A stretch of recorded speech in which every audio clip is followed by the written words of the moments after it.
Saludos, saludos para todos. Bienvenidos una vez más a la continuación de nuestro estudio en las 7 iglesias del Apocalipsis.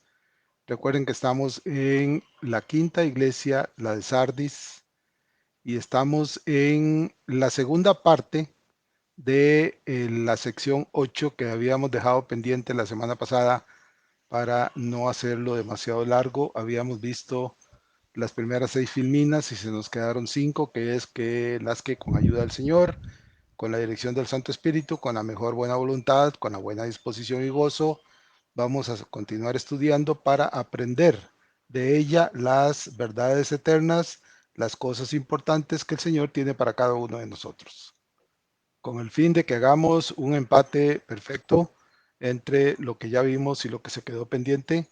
Vamos a echar una mirada a vista de pájaro sobre las primeras 6 filminas, únicamente para recordar lo que vimos y, repito, hacer la conexión necesaria con las que nos faltan.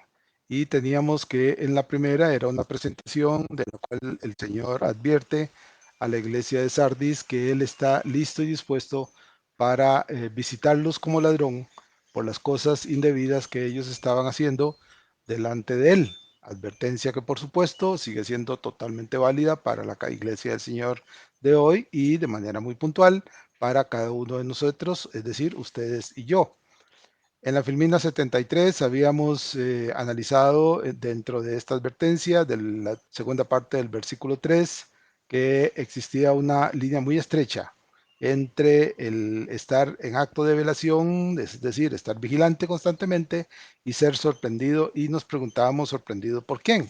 Bueno, entendimos que hay dos que pueden sorprendernos. Uno es nuestro enemigo acérrimo, el enemigo proverbial, que según 1 Pedro 5:8 anda viendo cómo hace para devorarnos, y el otro es el mismo Señor y Salvador que aquí está diciendo, si no velas, vendré sobre ti como ladrón. Claro que mientras nuestro enemigo acecha con toda la mala intención, nuestro Señor nos vigila, nos ve, nos mira, nos cuida para que andemos por el camino recto. Recordamos también aquí que el enemigo lo que busca es ver cómo hace para quebrantar nuestra fidelidad al Señor. En la Filmina 74 habíamos visto que el Señor se ve necesitado de intervenir en nuestro favor, ya sea para reprendernos si andamos de manera perezosa o negligente, o bien, incluso, ¿por qué no?, para estrecharnos, darnos un abrazo, una palmadita en la espalda, porque estemos haciendo las cosas correctamente. Recordamos que Sardis cayó ante el primer acechador, que es el enemigo, y el Señor tuvo que advertirlo, que es precisamente lo que estamos viendo. Esto nos hacía preguntarnos si estamos en una actitud vigilante constante en nuestro alrededor. Y nos preguntábamos también si el Señor me hallará preparado cuando Él me haga alguna visita. Y si acaso tiene que visitarme, ¿por qué será? ¿Porque no estoy haciendo las cosas bien y tendrá Él que venir como ladrón? ¿O acaso vendrá sonriente ante mí para, repito, darme una palmadita en la espalda? Así que la pregunta de si estoy o no debidamente preparado, la respuesta debe ser un rotundo sí, estoy debidamente preparado. En la Filmina 75 habíamos visto acerca de las leyes que los hombres crearon y que por práctica inmutable, por lo menos eso es lo que se supone, estas deben ser cumplidas, aunque muchas de ellas solo son válidas en el papel, ya que en la práctica, dependiendo de la posición de la persona, dependiendo de su poder, de su autoridad, de su dinero y de todas esas cosas que la sociedad valora tantísimo, algunos logran superar y no son tocados por esas leyes que se supone son iguales para todos. También vimos que el Señor nos manda de manera categórica en Marcos 14:38 que debemos estar velando y orando para que la tentación de ese enemigo proverbial no nos haga caer en cosas de las que luego tengamos que arrepentirnos. También el Señor nos manda en Mateo 25:41 que debemos velar acerca del regreso del Hijo de Dios porque no sabemos cuándo se ha de producir.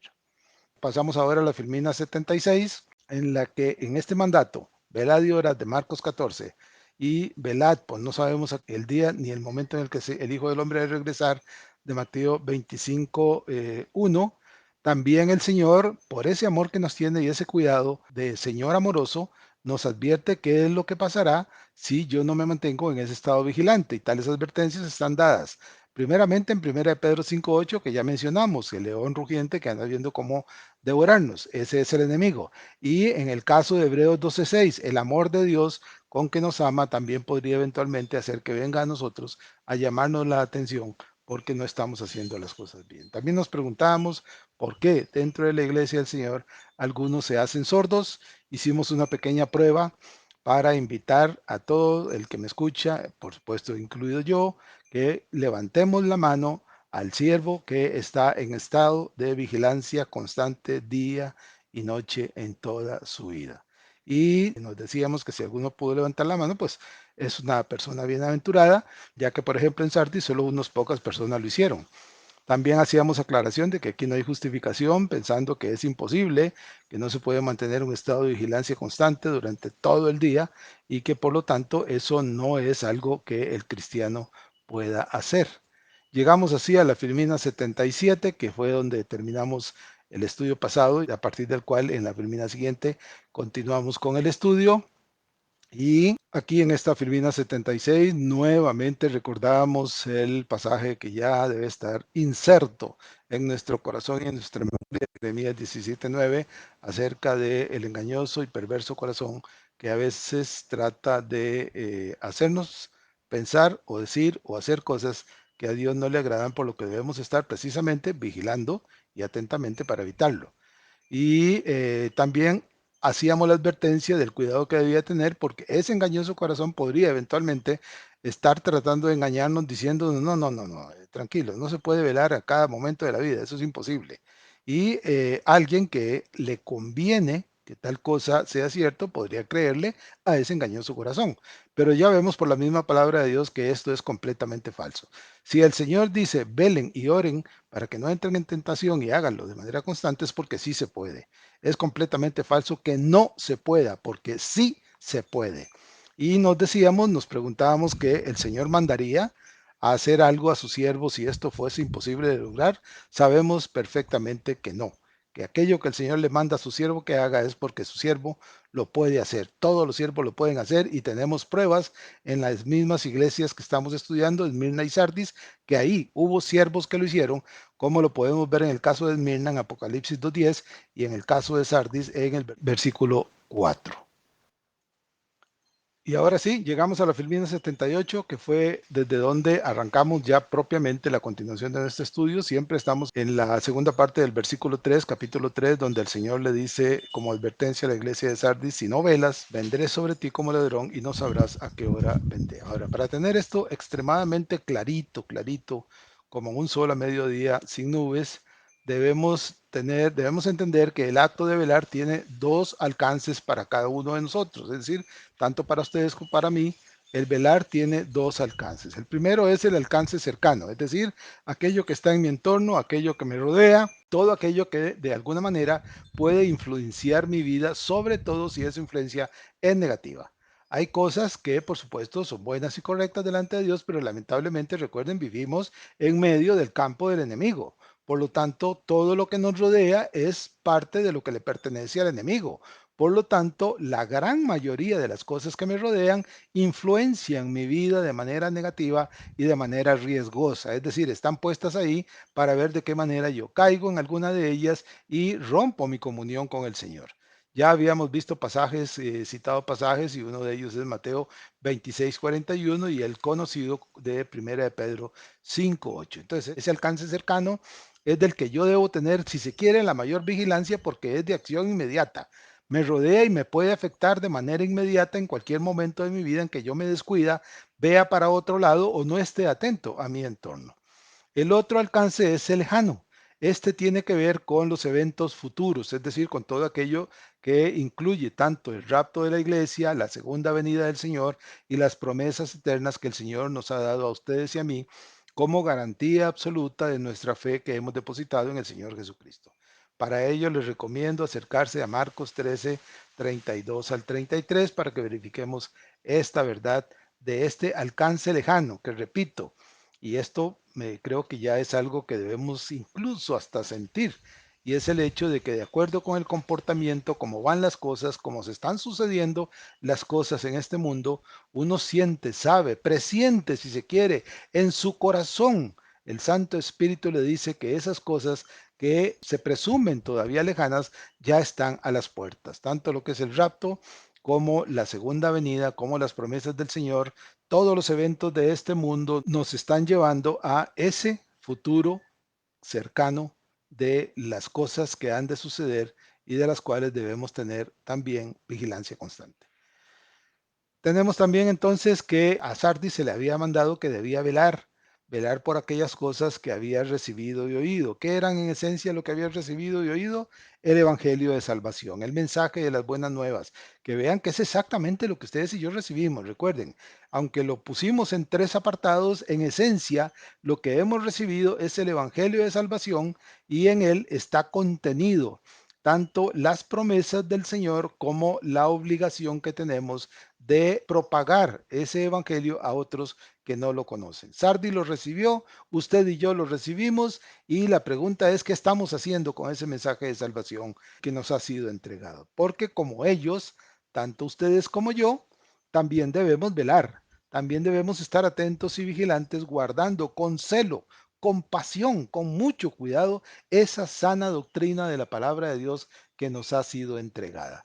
Así debe ser porque así se nos manda y porque incluso vean que en esto de que se nos manda ni siquiera es el acto impositivo de tener que hacer algo que eventualmente no me gusta mucho. No, todo lo contrario. Lo guardamos con celo, con pasión, esa sana doctrina porque verdaderamente nos llega al corazón, nos sale del corazón. Amamos la palabra de Dios y por eso ya no es algo que se me obliga a hacer, sino que quiero hacer porque verdaderamente siento que como siervo, como hijo de Dios, así es parte de mi responsabilidad hacerlo y repito, propagar para que otros también sean parte de ese gozo. Seguimos con la Filmina 79. Siempre estamos en el versículo 3, la parte B, acerca de la advertencia del Señor. Y tenemos que, por defecto, hay algo que cada creyente debe tener claro, es que debe conocer la palabra de Dios, retener la palabra de Dios y vivir la palabra de Dios para que ese estado de alerta en el que debe permanecer constantemente le tenga avispado, como lo decimos acá, es decir, abierto el entendimiento, los ojos, los oídos y todo su ser listo para identificar cualquier peligro que se esté acercando, velando para que el entorno no lo sorprenda con algo de lo que luego tenga que arrepentirse. Esto debe hacerse cada día hasta que el Señor regrese o me llame. Es decir, cuando el Señor venga por su iglesia, en ese momento ese estado de vigilia ya concluye porque ya no es necesario.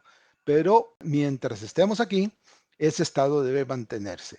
Y tenemos un ejemplo escritural en el mismo apóstol Pablo que a los Corintios en su primera carta, capítulo 11, versículo 1, les dice, sed imitadores de mí, así como yo de Cristo.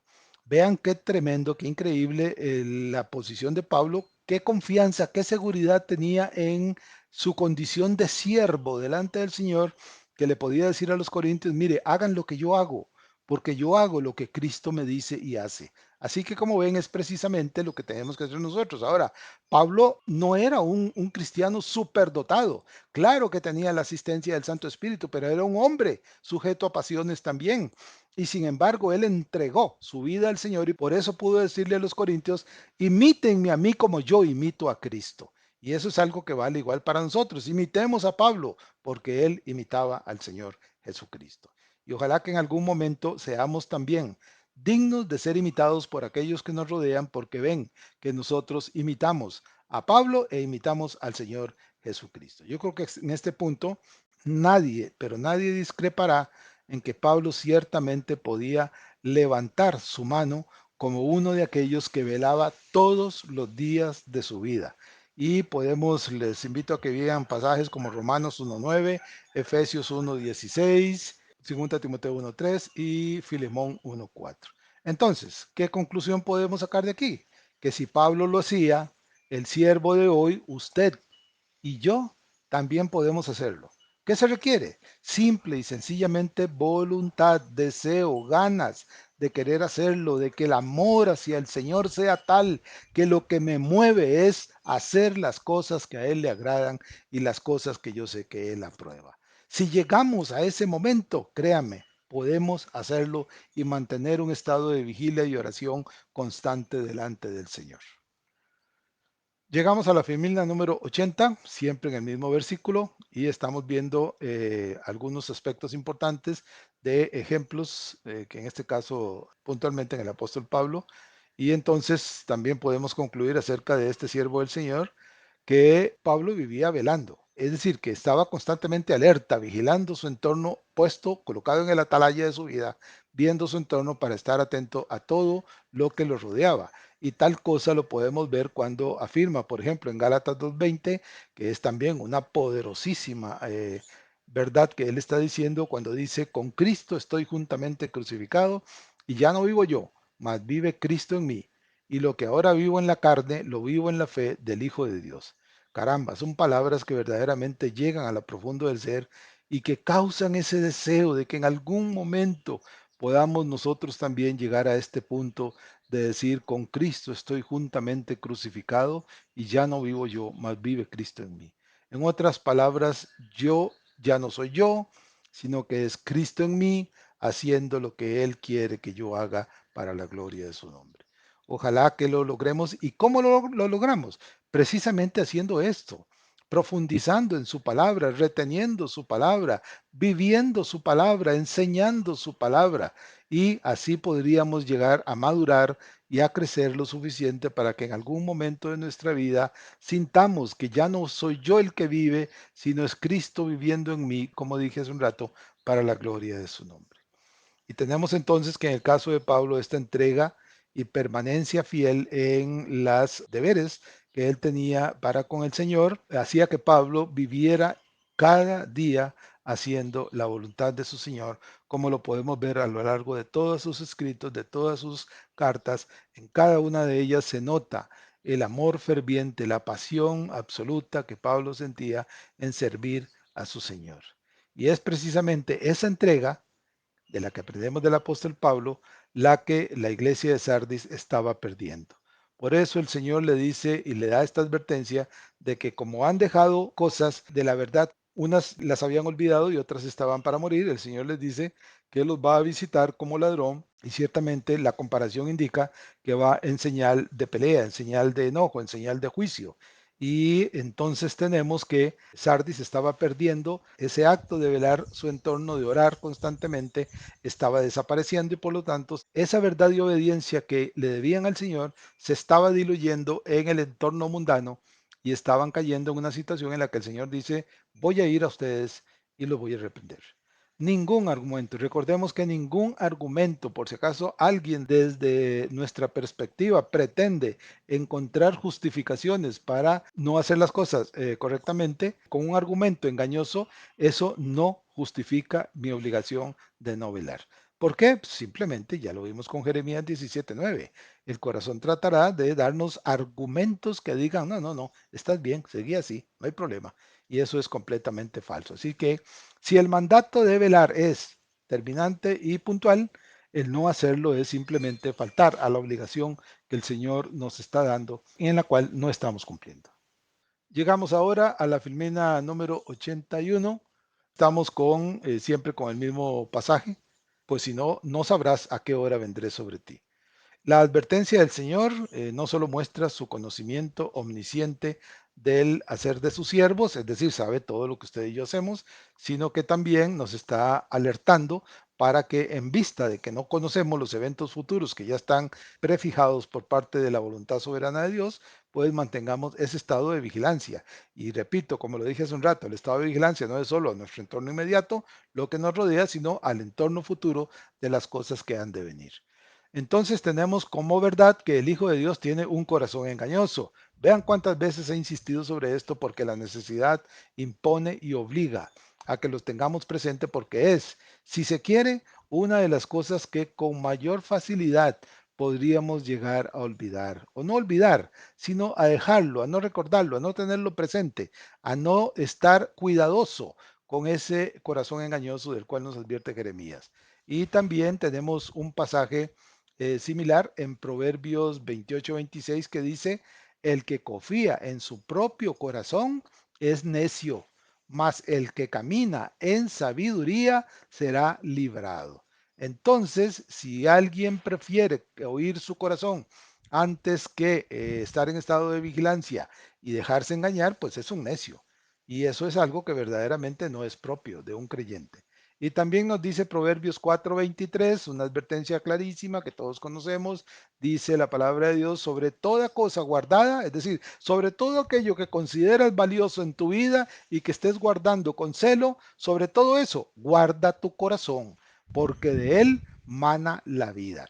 ¿Qué es guardar el corazón? Bueno, que llenarlo de las cosas del Señor, de la palabra del Señor, de la sabiduría del Señor, para que no tenga espacio el corazón engañoso y perverso para hacernos caer en cosas indebidas. Así que tenemos, por ejemplo, podemos sacar una conclusión de estas verdades. Dos cosas importantes. Primero, tenemos la sentencia divina luego del diluvio, en la cual el Señor llegó y determinó que la inclinación de los pensamientos del corazón del hombre era hacer constantemente el mal. Génesis 8:21. Si a eso le agregamos que el Señor Dios Todopoderoso tuvo que poner una guardia de ángeles y una espada de fuego en la entrada del huerto para que a Adán no se le ocurriera entrar a tomar el fruto de la vida. Y créanme, si el Señor puso la guardia en la entrada del jardín y la espada que se revolvía, es porque él sabía que si no la ponía, con toda seguridad, Adán trataría de entrar a tomar el fruto de la vida. Y entonces, ante estas dos realidades, podemos llegar a la conclusión de que la inclinación del hombre natural es para hacer lo malo que se señala en Génesis 8:21. Es decir, que después de la caída de Adán y Eva, la inclinación de estos, así como de sus descendientes, era hacer el mal. ¿Por qué? Porque la vieja naturaleza que yace en el siervo y de la cual nos habla Romanos 6:6, Efesios 4:22 y Colosenses 3:9, también puede llevarnos, si nos descuidamos, a que nos inclinemos a prácticas de las cuales luego, como dije hace un rato, tengamos que arrepentirnos. Y créame que si llega un momento en que hicimos algo de lo cual tengamos que arrepentirnos, eso nos va a causar mucho dolor y sobre todo muchísima vergüenza. Llegamos así a la filmina número 82, que ya sería la última de la segunda parte de este estudio de la parte 8 de la iglesia de Sardis, y todavía permanecemos en las advertencias en la segunda parte del versículo 3, en la cual el Señor le dice a la iglesia de Sardis que si no está en estado de vigilancia constante, Él va a ir sobre ellos como ladrón, con el agravante de que cuando, así como no sabemos cuándo llegará un ladrón a visitarnos a nuestro hogar, entonces ellos tampoco van a saber a qué hora irá el Señor sobre ellos. Esto nos deja claro que la iglesia de Sardis quedó advertida. Ustedes y yo y la iglesia de hoy está advertida. La visita eventual del Señor a un siervo que no actúa de manera correcta, que es negligente en su deber como creyente, la visita del Señor, repito, será completamente de sorpresa. ¿Y por qué? Porque si el siervo supiese cuándo el Señor lo va a ir a visitar, porque su comportamiento es negligente, es irresponsable, siempre podría hacer lo que hacía el siervo infiel, del cual nos habla el Señor en Lucas 12, 45 y 46, cuando contando la historia dice el Señor en boca del siervo infiel: mi señor tarda en venir, y comenzare a golpear a los criados y a las criadas, y a comer y beber y embriagarse, vendrá el señor de aquel siervo en el día que éste no espera y a la hora que no sabe, y le castigará duramente y le pondrá con los infieles. Así que, como ven, la advertencia ha sido dada, la advertencia es clara, la advertencia es puntual, la advertencia es terminante, y la única manera de evitar que el Señor venga como ladrón a visitarnos, a llamarnos la atención, es estar en constante estado de vigilancia del entorno que nos rodea, haciendo las cosas que el Señor quiere que hagamos. Y una de ellas es esto que estamos haciendo, de estudiar su palabra de manera constante. Esto, por supuesto, hace que este tipo de advertencias, el mandato de velar, sea totalmente necesaria, es imperativo que el acto de ejecutar esa vigilancia de nuestro entorno debe hacerse, porque de lo contrario, y como dije hace un rato, al estar rodeado de enemigos, pues nos sometemos, si no hacemos esa vigilancia, a que nos ataquen y nos derriben. Eso, y ya con esto estaría terminando, hace que me haga una pregunta puntual, necesaria, personal, que debo ver hacia lo profundo de mi corazón para contestarla con total sinceridad. La pregunta es, ¿estoy velando y orando de forma continua? Repito, ¿estoy velando y orando de forma continua? Recuerde, aquí no hay excusas, aquí no hay razonamientos, aquí no hay que no, que a veces sí, que a veces no, que me esfuerzo, pero me cuesta, a veces me descuido. No, es un sí o un no. Si el acto de vigilar y la oración no es continua, entonces no merece un sí. Y en ese caso, el riesgo que está corriendo el siervo es grande y la posibilidad de que el Señor lo visite cuando menos lo espera es grande. Así que para que no tengamos que correr ese riesgo y no solo no lo corramos, sino que además contemos con la aprobación del Señor en las cosas que hacemos, mantengámonos velando y orando, porque ese es el mandato del Señor. Y si el Señor lo manda, es porque verdaderamente no solo lo necesitamos, sino que verdaderamente obtendremos la aprobación del Señor en lo que estamos haciendo. Así que mantengámonos en esa situación para que el Señor se sienta contento con nosotros, que vea que estamos haciendo las cosas que Él manda, sobre todo dándole a Él delante de todos la gloria, la honra y la alabanza. Muy bien, aquí estaríamos terminando la segunda parte del estudio de la sección 8. Gracias a cada uno por escuchar y por permanecer. Recuerden, por favor, mandar estos estudios a todos aquellos que ustedes quieran que puedan escucharlo. Recomiéndeles el canal para que puedan ver las filminas. Y recuerden, estas son cosas que voy aprendiendo sobre la marcha, que ahí en estos canales de YouTube, si uno le da el me gusta y si uno se inscribe en el canal, entre mayor sea la cantidad de inscripciones y me gustas, parece que el canal tiene ahí una fórmula para promover este tipo de cosas y entonces el mismo YouTube va recomendando estos estudios a otras personas, que es al final lo que queremos, que la palabra de Dios corra y que llegue allá donde el Señor quiera llevarla para que cumpla el propósito para el cual le he enviado. Así que los motivo, por favor, que se inscriban, que le den me gusta, que le envíen esto a otras personas y que promovamos entre todos que la palabra de Dios llegue hasta donde deba llegar. Dios los bendiga y con ayuda del Señor nos estaríamos escuchando la próxima semana.